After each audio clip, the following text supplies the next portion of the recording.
અને હવે વિગતવાર સમાચાર પર નજર કરીએ તો અંધશ્રદ્ધા સામેનું બિલ વિધાનસભામાં રજૂ કરવામાં આવ્યું છે, જ્યાં ગૃહ રાજ્યમંત્રી હર્ષ સંઘવીએ આ બિલ રજૂ કર્યું। માનવ બલિદાન, કાળા જાદુ અટકાવવાનું આ બિલ રજૂ કરવામાં આવ્યું છે અને અંધશ્રદ્ધા સામે કાયદાની હવે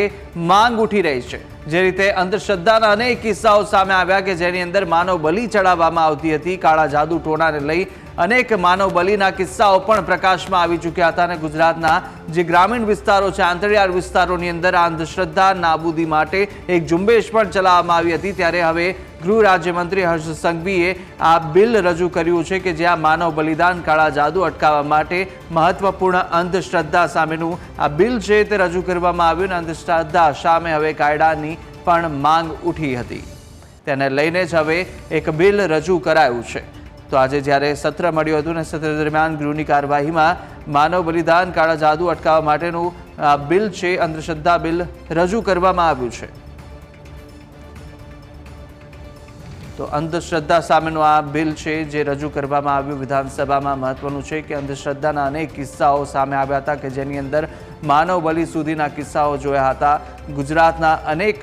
જિલ્લાના જે આંતરિયાળ વિસ્તાર છે ત્યાંથી અનેક કિસ્સાઓ સામે આવ્યા બાદ અને કાર્યવાહી થઈ અને આખરે હવે આ જ મુદ્દે જે માંગ હતી તે માંગને સ્વીકારવામાં આવી અને અંધશ્રદ્ધા સામે બિલ રજૂ કરવામાં આવ્યું છે। વધુ વિગતો સાથે આઉટપુટ એડિટર જીગર ફોન લાઈન પર જોડાઈ ચૂક્યા છે। જીગર, જે રીતે અનેક ટાઈમથી છેલ્લા ઘણા સમયથી આ માંગ હતી કે આ બિલ રજૂ કરવામાં આવે, અંધશ્રદ્ધા છે તેને નાબૂદ કરવામાં આવે અને તેની સામે એક કડકમાં કડક કાર્યવાહી જે દાખલો બેસી શકે તેવી કાર્યવાહી કરવાની જે માંગ હતી તેને લઈને આખરે ગૃહની અંદર આ બિલ છે તે રજૂ કરવામાં આવ્યું છે। બિલકુલ કુશાગ્ર, જે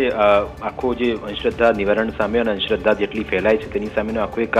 જે બિલ રજૂ કરવાનું હતું એ ગૃહ રાજ્યમંત્રી હર્ષ સંઘવીના આજે રજૂ કર્યું છે અને તેમાં જે પ્રાવધાન છે તમામ એને ધ્યાને રાખીને, કારણ કે તમે જુઓ કે રાજ્યભરમાં જેટલા પણ કિસ્સા ગઈકાલે પણ આપણે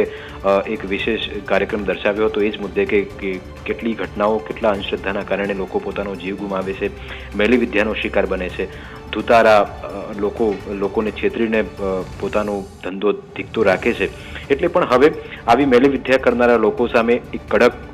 દાખલો બેસશે, કાયદો બનશે અને એ બિલ જ્યારે ગૃહમાં રજૂ કરવામાં આવ્યું છે અને તેમાં ખાસ જેટલા પણ પ્રાવધાન છે, કારણ કે તેમાંથી 7 મહિનાથી લઈને 5 વર્ષ સુધી જેલની સજા, 5,000થી લઈને 50,000 સુધીના દંડની પણ જોગવાઈ છે। આ ઉપરાંત જે માધ્યમોમાં જાહેર માધ્યમોમાં જે જાહેરાતો આવે છે જ્યોતિષની અથવા તો એ સંદર્ભની કે નિવારણના કોઈ પણ વિધિની, એ તમામ જે લોકો કરતા હશે એમની સામે પણ હવે દંડાત્મક કાર્યવાહી થશે। એટલે કે એક ચોક્કસ જે રીતે યુગ આગળ વધી રહ્યો છે ને જે રીતે અંધશ્રદ્ધાને ડામવા માટે અને અંધશ્રદ્ધાનું જે ભૂત છે તેને ભગાડવા માટે આ એક સૌથી મોટું એક શસ્ત્ર સાબિત થશે અને સરકાર પણ તેને લઈને કટિબદ્ધ છે। કારણ કે કેટલાય સમયથી આ મુદ્દે રજૂઆત થતી હતી, હાઈકોર્ટમાં આ મુદ્દો પહોંચ્યો હતો, બનાસકાંઠાના એક અરજદારે આ મુદ્દે પણ અરજ કરી હતી અને ત્યારબાદ આ મુદ્દે હાઈકોર્ટે પણ તેનું સંજ્ઞાન લીધું હતું અને ત્યારબાદ સરકાર પણ ખુદ એક્શનમાં આવી અને આખું આ બિલ જે તૈયાર કર્યું હતું ને તેને આજે ગૃહ રાજ્યમંત્રી હર્ષ સંઘવી દ્વારા રજૂ કરવામાં આવ્યું છે અને હવે ચોક્કસ એક જે અંધશ્રદ્ધાને સામે આ એક સૌથી મોટું પગલું હશે। કારણ કે જે રીતે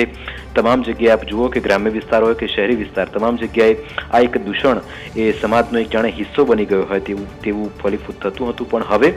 આવા લોકો સામે દંડાત્મક કાર્યવાહી કરવામાં આવશે, તેમની સામે પગલાં ભરવામાં આવશે, દંડની પણ તેમાં જોગવાઈ છે। એટલે આવા જો મેલી વિદ્યા ધૂતારાઓ જે ભૂત ભગાડવાનો જે દાવો કરે છે અને મેલી વિદ્યાથી લોકોને ગેરમાર્ગે દોરે છે તે તમામ લોકોનું હવે કુશાગ્ર આવી બની સમજો, કારણ કે આ કાયદો કોઈને નહીં છોડે અને જે લોકો સમાજમાં આવી બદીને વધારે પ્રોત્સાહન આપે છે તેમની સામે પણ કડક પગલાં ભરવામાં આવશે। કુશાગ્ર, બિલકુલ જીગર, સમગ્ર માહિતી બદલ આપનો આભાર।